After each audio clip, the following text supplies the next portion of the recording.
The rain outside tapped softly against the window, creating a steady rhythm that seemed almost calming.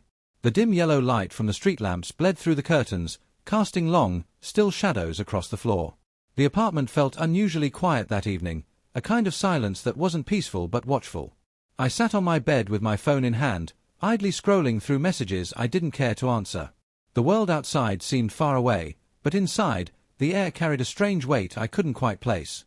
It was just after 9 when I heard it, footsteps in the living room, slow and deliberate. My sister, Lily, should have been home by now, and I assumed it was her. Still, something about the sound felt different. There was no rush in her steps, no familiar shuffling as she kicked off her shoes. Instead, it was as if she was moving carefully, almost like she didn't want to be heard. I leaned back, listening closely. Then came the faintest sound of glass clinking, followed by a muffled thud. My pulse quickened, though I tried to ignore it. I got up, brushing off the unease, and stepped out into the dim hallway. The apartment smelled faintly of rain-soaked clothes, and in the living room, Lily sat on the couch with a cup of tea cradled between her palms. Her posture was perfectly relaxed, her gaze fixed on the television. Yet when her eyes briefly flicked toward me, I caught a fleeting expression I couldn't name, somewhere between worry and calculation. On the floor behind the coffee table, I noticed tiny glints, like shards of something broken, though she made no mention of it. The tea steamed in her hands, but her fingers trembled ever so slightly. I said nothing, but the silence between us suddenly felt like a wall.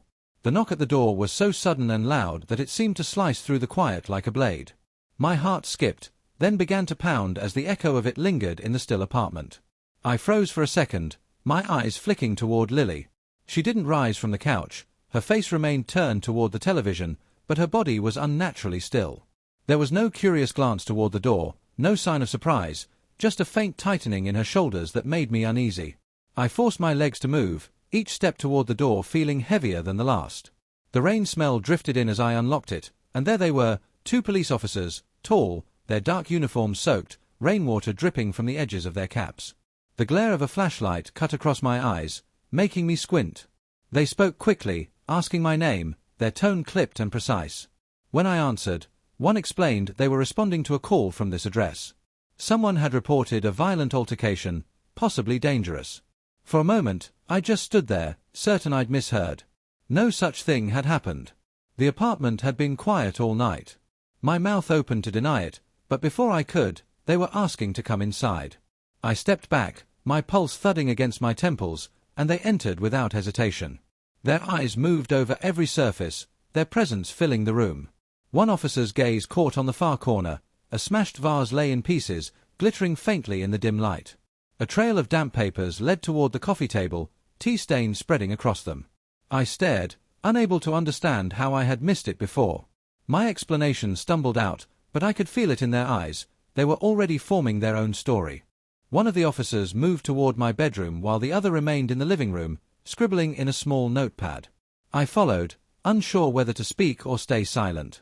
My room felt suddenly unfamiliar under the harsh beam of his flashlight, the shadows stretching unnaturally across the walls. He crouched in front of my dresser, pulling open the top drawer without a word. A moment later, his hand emerged holding a small velvet pouch. My breath caught. He loosened the drawstrings, and the contents spilled into his palm, our grandmother's gold necklace and matching rings, heirlooms that had always been kept in Lily's locked box. The sight of them here, in my drawer, made my mind spin. I had never touched them, never even thought about them except when Lily wore them for special occasions. My voice rose as I insisted they weren't mine, that I didn't know how they got there, but the officer's expression didn't change.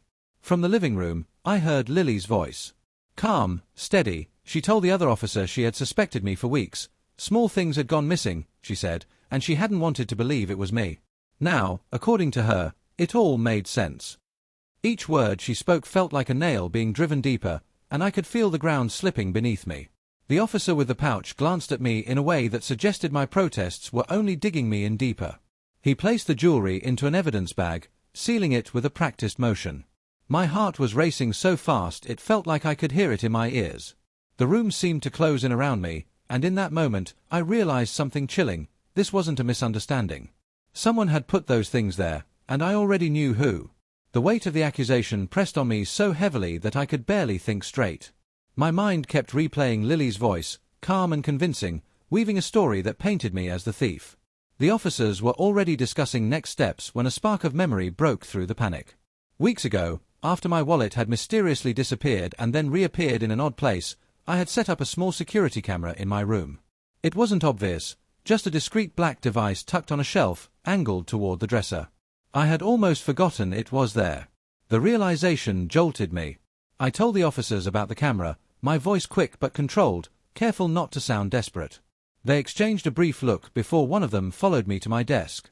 My hands shook as I opened my laptop and connected to the camera's memory. The footage from earlier that evening loaded on the screen, the grainy timestamp proving its authenticity. We watched in silence as Lily appeared in the frame, moving with a quiet confidence. She opened my dresser drawer, glanced toward the door, and pulled the small velvet pouch from her pocket. She placed it inside, smoothing the items so they lay neatly before closing the drawer. Then, she walked out without hesitation, as if she had done nothing unusual. The shift in the room was immediate. The officer beside me leaned closer to the screen, his jaw tightening. In the living room, Lily had gone still, her calm mask beginning to slip. The evidence was undeniable, the clarity of the video leaving no space for doubt. For the first time that night, the accusing eyes around me began to change. The truth was no longer something I had to beg them to see, it was right there, playing out in front of them. Lily's composure cracked the moment the officers stepped back into the living room with the laptop in hand. Her tea sat untouched on the table, steam long since faded, her fingers gripping the edge of the couch cushion so tightly that her knuckles were pale. One officer began asking her questions, his tone sharper now, his earlier patience gone.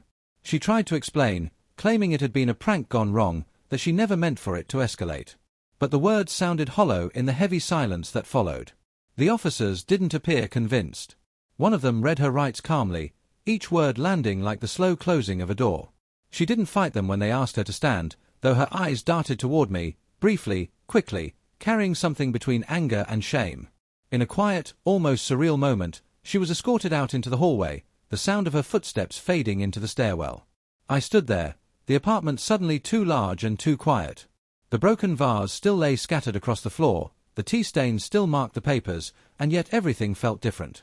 Relief slowly crept in, but it was tangled with something heavier. I kept thinking about the way she had looked at me, about the fact that someone I had trusted all my life had been willing to see me arrested, my name ruined, without hesitation.